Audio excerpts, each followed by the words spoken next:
has no way of determining to whom or what a pronoun in a sentence, such as he, she, or it, refers. Such disambiguation is not infallible by a human, either. Ambiguity is a concern to both translators and, as the writings of poet and literary critic William Empson have demonstrated, to literary critics.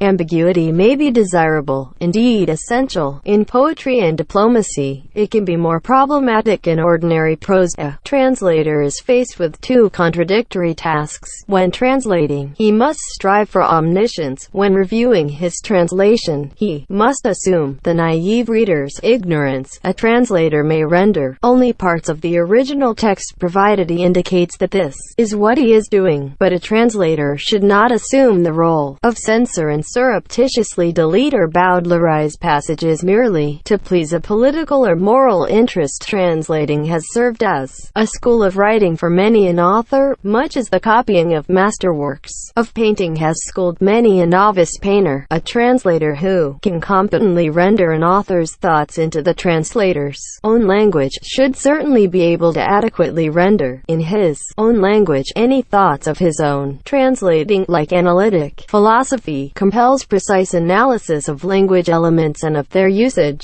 In 1946, the poet Ezra Pound, then at St. Elizabeth's Hospital in Washington, D.C., advised a visitor, the 18-year-old beginning poet W.S. Merwin, "The work of translation is the best teacher you'll ever have." Merwin, translator-poet who took Pound's advice to heart, writes of translation as an impossible, unfinishable art. Translators, including monks who spread Buddhist texts in East Asia, and the early modern European translators of the Bible, in the course of their work have shaped the very languages into which they have translated. They have acted as bridges for conveying knowledge between cultures, and along with ideas they have imported from the source languages into their own languages, loanwords and calques of grammatical structures, idioms, and vocabulary. Interpreting, or interpretation, is the facilitation of oral or sign language communication, either simultaneously or consecutively, between two, or among three or more, speakers who are not speaking, or signing, the same language. The term interpreting, rather than interpretation, is preferentially used for this activity by Anglophone translators, to avoid confusion with other meanings of the word interpretation. Unlike English, many languages do not employ two separate words to denote the activities of written and live communication, oral or sign language translators. Even English does not always make the distinction, frequently using translating as a synonym for interpreting. Interpreters have sometimes played crucial roles in history. A prime example is La Malinche, also known as Malintzin, Mali Nali, and Doña Marina, an early 16th century Nahua woman from the Mexican Gulf Coast. As a child she had been sold or given to Maya slave traders from Zicalango, and thus had become bilingual. Subsequently, given along with other women to the invading Spaniards, she became instrumental in the Spanish conquest of Mexico, acting as interpreter, advisor, intermediary, and lover to Hernán Cortés. Nearly 3 centuries later, in the United States, a comparable role as interpreter was played for the Lewis and Clark expedition of 1804-6 by Sacagawea. As a child, the Lemhi Shoshone woman had been kidnapped by Hidatsa Indians and thus had become bilingual. Sacagawea facilitated the expedition's traverse of the North American continent to the Pacific Ocean. Sworn translation, also called certified translation, aims at legal equivalence between two documents written in different languages. It is performed by someone authorized to do so by local regulations. Some countries recognize declared competence.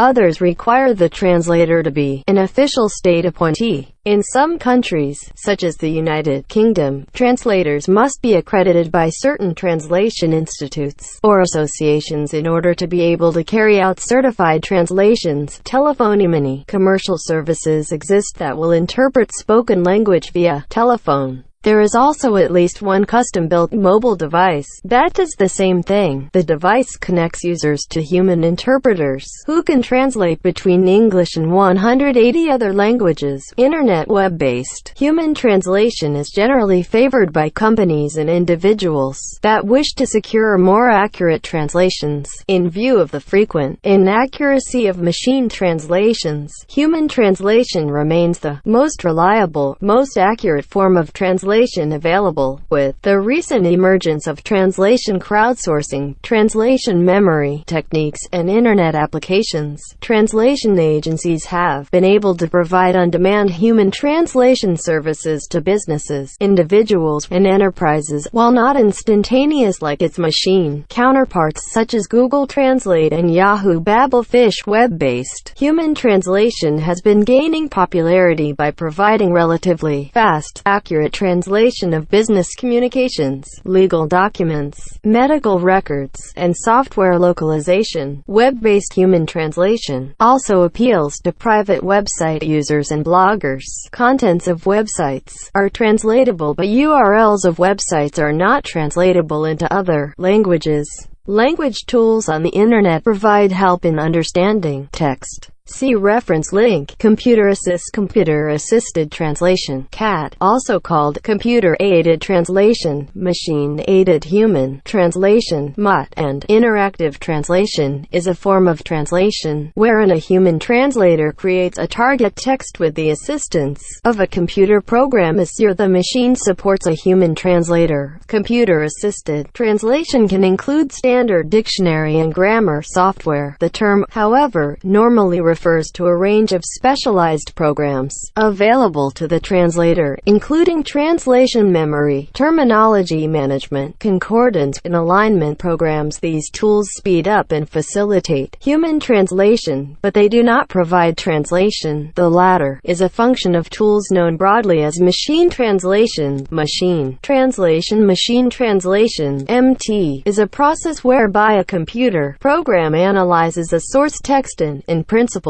produces a target text without human intervention. In reality, however, machine translation typically does involve human intervention in the form of pre-editing and post-editing. With proper terminology work, with preparation of the source text for machine translation, pre-editing, and with reworking of the machine translation by a human translator, post-editing, commercial machine translation tools can produce useful results, especially if the machine translation system is integrated with a translation memory or globalization management system. Your unedited machine translation is publicly available through tools on the Internet such as Google Translate, Babelfish, Babylon, and Stardict. These produce rough translations that, under favorable circumstances, give the gist of the source text. With the Internet, translation software can help non-native speaking individuals understand web pages published in other languages.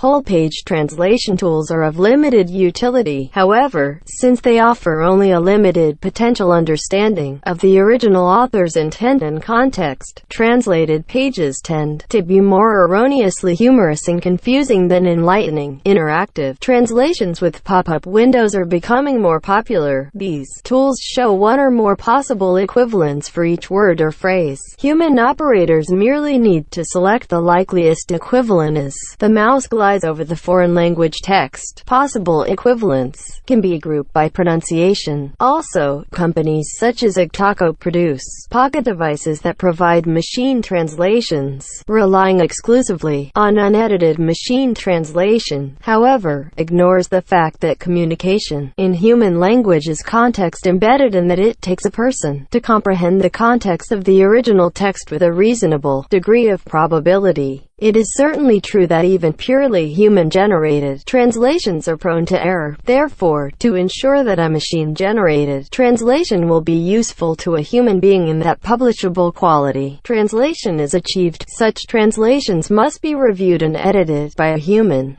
Claude Piron writes that machine translation, at its best, automates the easier part of a translator's job. The harder and more time-consuming part usually involves doing extensive research to resolve ambiguities in the source text, which the grammatical and lexical exigencies of the target language require to be resolved. Such research is a necessary prelude to the pre-editing necessary in order to provide input for machine translation software, such that the output will not be meaningless. The weaknesses of pure machine translation, unaided by human expertise, are those of artificial intelligence itself. Translator Mark Polizzotti holds that machine translation by Google Translate and the like is unlikely to threaten human translators anytime soon, because machines will never grasp nuance and connotation. Literary translation of literary works, novels, short stories, plays, poems, etc., is considered a literary pursuit in its own right.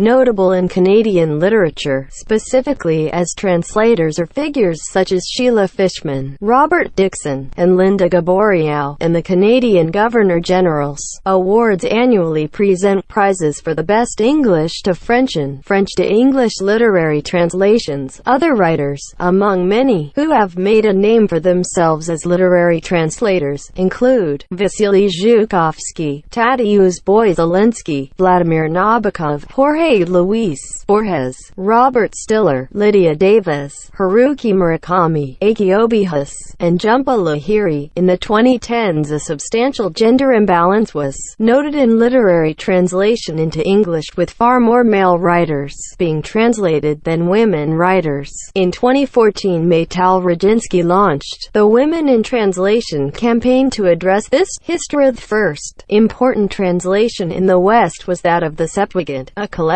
of Jewish scriptures translated into early Koine Greek in Alexandria between the 3rd and 1st centuries BCE. The dispersed Jews had forgotten their ancestral language and needed Greek versions, translations, of their scriptures. Throughout the Middle Ages, Latin was the lingua franca of the Western learned world. The 9th century Alfred the Great, King of Wessex in England, was far ahead of his time in commissioning vernacular Anglo-Saxon translations of Bede's Ecclesiastical History and Boethius' Consolation of Philosophy. Meanwhile, the Christian Church frowned on even partial adaptations of St. Jerome's Vulgate of c. 384 CE, the standard Latin Bible. In Asia, the spread of Buddhism led to large-scale ongoing translation efforts spanning well over 1,000 years. The Tangut Empire was especially efficient in such efforts, exploiting the then newly invented block printing, and with the full support of the government. Contemporary sources describe the emperor and his mother personally contributing to the translation effort. Alongside sages of various nationalities, the Tanguts took mere decades to translate volumes that had taken the Chinese centuries to render. The Arabs undertook large-scale efforts at translation.